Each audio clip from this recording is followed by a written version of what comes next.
Good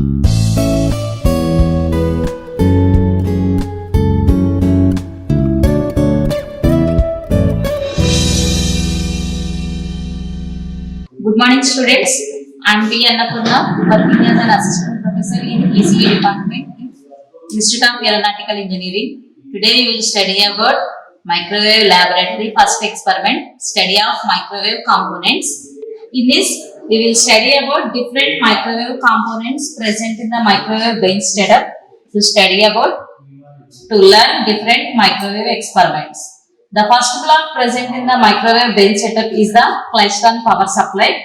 With the help of this is the Klystron power supply. With the help of Klystron power supply, we can generate three different waves as continuous wave, AM and FM wave. This Klystron power supply consists of two different voltages as beam voltage and repeller voltage. Beam voltage is always positive, which is above 300 volts, and repeller voltage is negative. And always the mode frequency and amplitude should be at moderate level. Next, the Klystron power supply is connected to Klystron mount. This is the Klystron mount, which is used to connect the Klystron power supply with the remaining microwave components. And next block present in the microwave bench setup is the circulator. And this is the circulator. The circulator consists of three ports, port 1, port 2 and port 3. Whenever we connect one port with the matched termination, this is called as matched termination.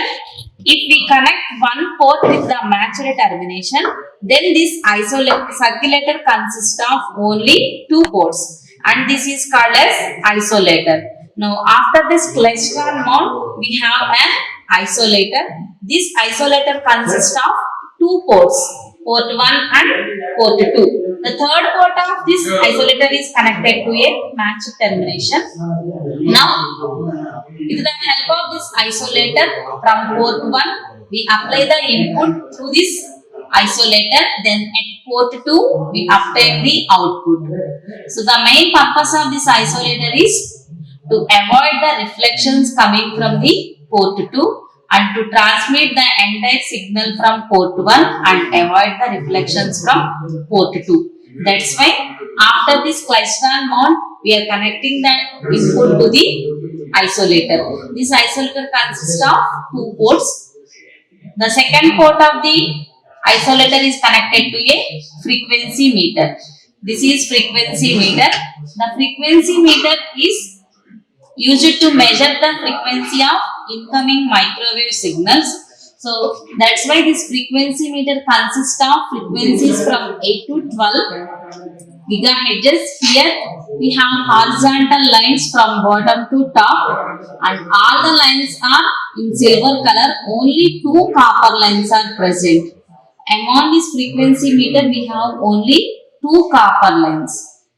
So the purpose of this frequency meter is to measure the frequency of incoming signal, and whenever we rotate the frequency meter either clockwise direction or in anti-clockwise direction, at particular instant we observe the dip on the square waveform. At that point, we have to measure the frequency of incoming signal. And how to measure the frequency of incoming signal means this frequency meter consists of horizontal lines. Along with the horizontal lines, it consists of one vertical line also. So, whenever we observe the dip on the CRO, at that instant, if the vertical line coincides with the horizontal line in between these two copper lines, that represents the frequency of incoming signal. Okay. The third block of the microwave bench setup is frequency meter. This frequency meter is obtained with the help of cavity resonator. Whenever both the ends of waveguide section are closed, then it forms the cavity resonator. With the help of this cavity resonator, we generate the frequency meter. So, in this frequency meter, we have many number of horizontal lines, but two of them are made with copper. Whenever we rotate the frequency meter either in clockwise direction or in anti-clockwise direction.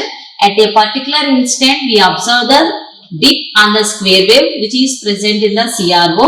At that instant, observe the vertical line coincidence with the horizontal line, and that represents the frequency of incoming signal. After that is given to a variable attenuator. This is the variable attenuator. Here we can vary the attenuation amount by rotating this one in clockwise direction or in anti-clockwise direction. The main purpose of attenuator is to attenuate the unwanted signals, and sometimes if you want to reduce the signal strength in the output section also, we are using this attenuator. Here we have the dB scale from 0 to 30 dB. By varying the attenuator position either in clockwise or in anti-clockwise direction, we can set the amount of attenuation. So this block is present after the frequency meter in microwave bench setup. Here we have a variable scale. By rotating like this, we can vary the amount of attenuation. After this variable attenuator, we have the block called as slotted line. This is the slotted line section. Why we call it as a slotted line section means, in a rectangular waveguide, a slot is made at the center. If you observe here, along the rectangular line, a slot is made at the center.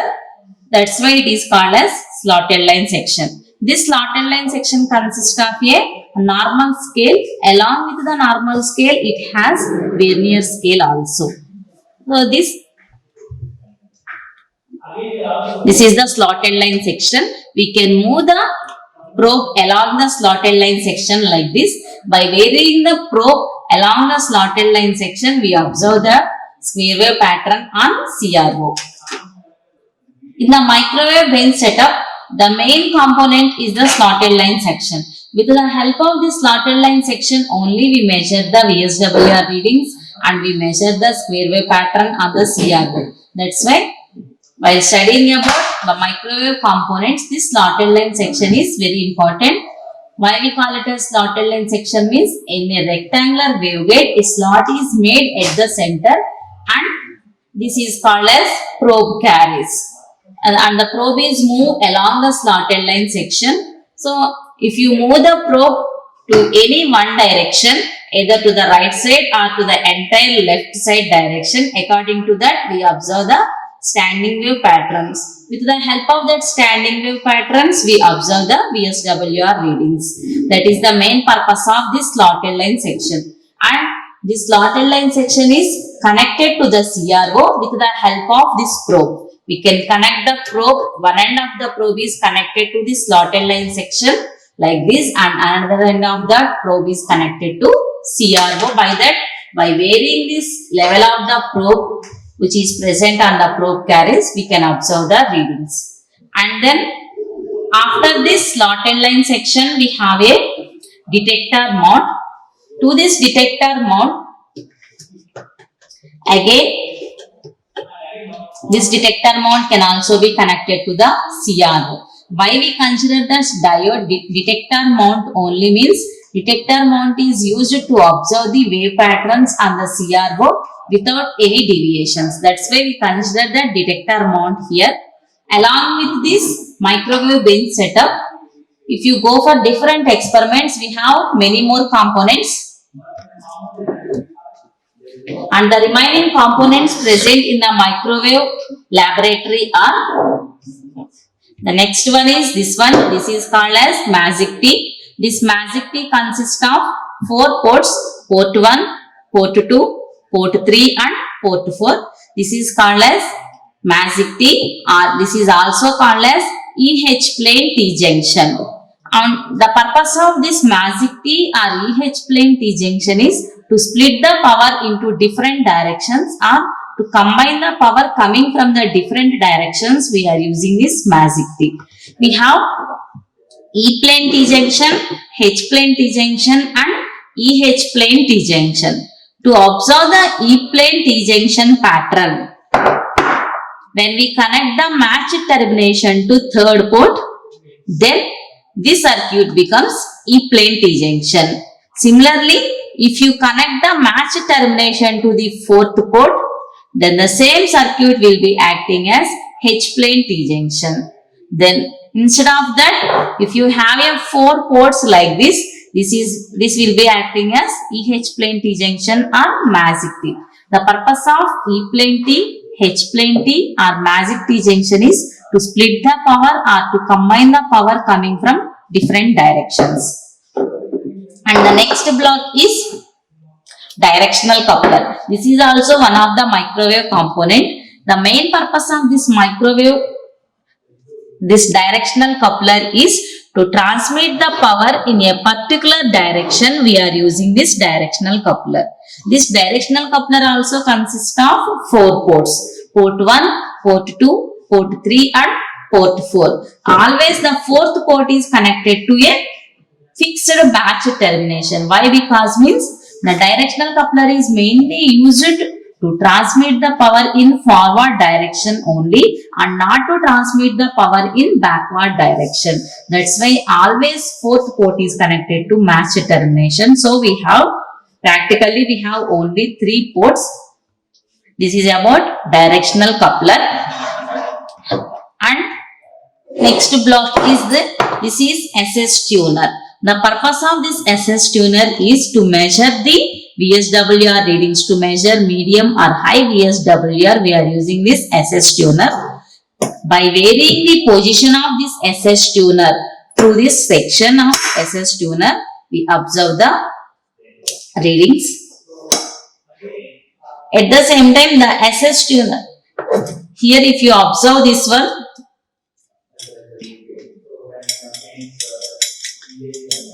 the SS tuner, that is a probe is inserted into the SS tuner. When we move the depth of insertion, when we vary the depth of insertion, according to that the VSWR value will also varies. If the depth of insertion is into the waveguide section, if it is inserted into the waveguide section, then we have low VSWR. If the depth of insertion varied, according to that the VSWR readings also changes. So the main purpose of SS tuner is to observe the VSWR values.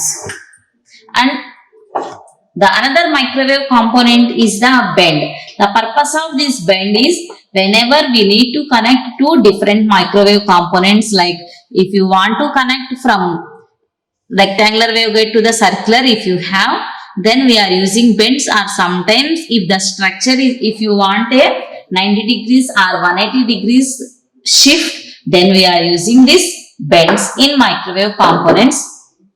And this is called as matched termination. This matched termination is connected to any microwave component to do not produce the power in the output section. So whenever we connect this matched termination to any microwave component, in that direction no power will be generated. That is the main purpose of the microwave matched termination. And this is called as detector mount.